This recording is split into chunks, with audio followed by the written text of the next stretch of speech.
Hello and welcome to ComScience Simplified. In today's video for cracking the JS interview series, we look into logical operators in JavaScript and how a question pertaining to the topic can be answered in an interview. While talking about the logical AND operator, thinking in purely mathematical terms, we tend to believe that it is an operator which gives the result as true if all the operands are true, else it evaluates to false. Therefore, in this example, the result will get assigned a value true if and only if all the values are true. By similar extension of logic, the OR operator gives us the result as false if and only if all the values are false, else it will return true. While that is correct in some sense, it is not the complete story. JavaScript implements an optimization principle which is known as short-circuiting of code, which leads to some sections of our code never getting executed when it comes to logical operators.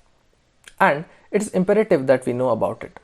Coming back to the logical AND operator, in terms of short-circuiting, the exact definition states that it takes the first falsy value from the expression and returns it.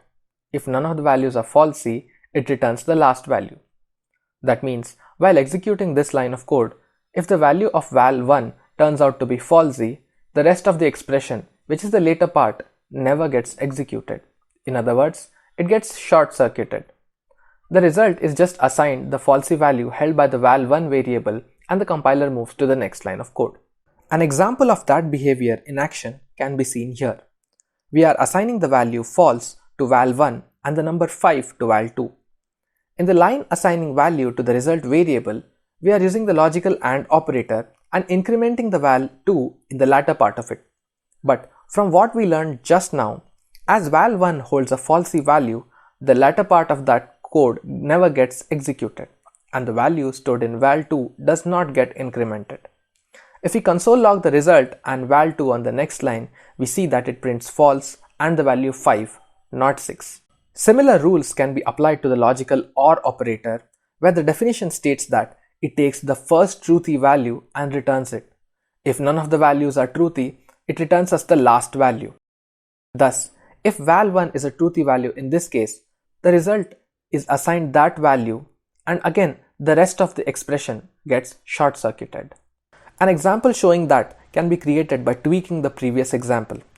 In this case, the val1 holds a truthy value and here again we see that the part wherein val2 is incremented never gets executed. If we console log the result and val2, we get true and 9 getting logged, not the number 10. So that is the behavioral part of it. But where can we practically use this behavior of the compiler to our advantage in our everyday use cases? Well, the logical AND operator can be used to access properties on objects that may or may not exist. Given that the operator does not execute the second part unless the object turns out to be truthy, we'll always be safe in doing the property access. The logical OR operator can be similarly used in order to assign default values to variables. And here again, we can be sure that the default assignment will happen only when the first part turns out to be falsy. And that's all there is to know about the logical operators in JavaScript. If you like that, do hit the like and subscribe button and help my channel grow and reach others as well.